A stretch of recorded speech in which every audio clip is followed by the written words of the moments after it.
that shine out more strongly than all the rest, and will never fade.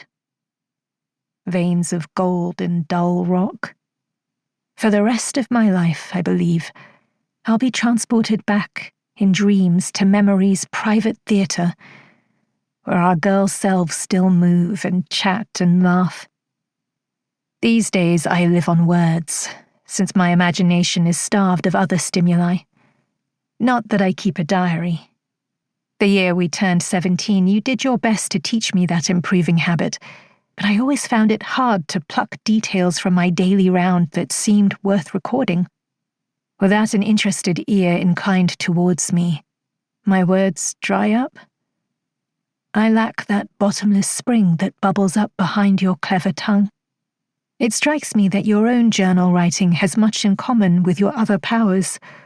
Walking, say.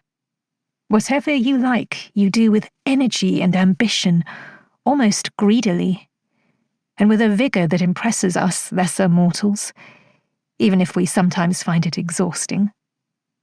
No, only in letters to one sympathetic listener can I open my bosom and speak my pleasures and pains. So I read all day until my eyes are sore, then write to you, though all too hurriedly. 2 or 3 pages worth, I find is about as much as I can get out under these conditions, before I'm obliged to lay down my pen. In the night, I send out my mind to roam, and of all the places I have lived in my almost quarter-century, Madras, Tottenham, Doncaster, Halifax, Bristol, the lodestone to which my restless mind is always drawn, as a compass needle to true north, is York, and in particular to our manor school, less than a mile in distance from this house where I sit scribbling, but in time, a yawning gulf. 10 years back to when we were 14, and not just any 10 years, but that vast stretch between raw girlhood and settled womanhood.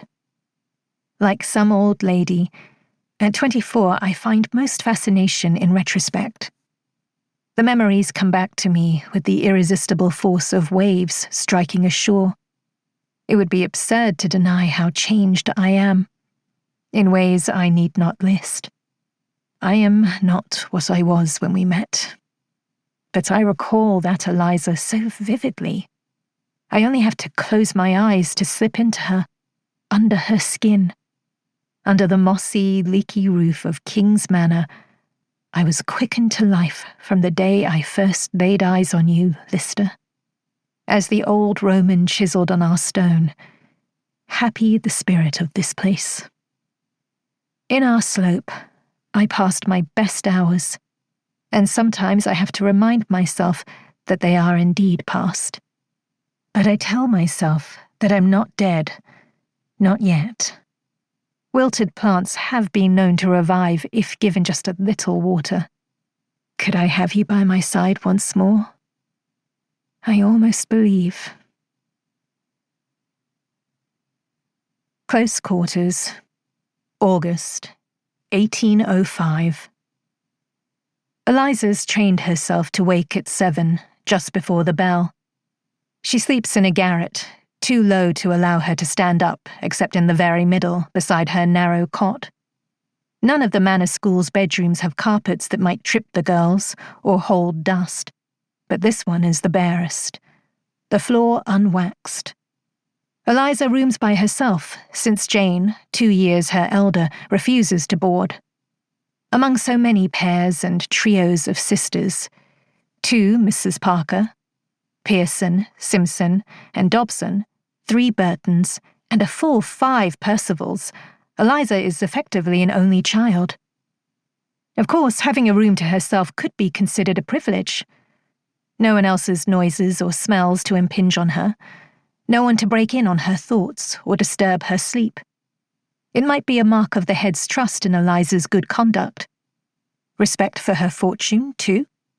Perhaps her guardian, Dr. Duffin, even pays Miss Hargrave extra for this privacy.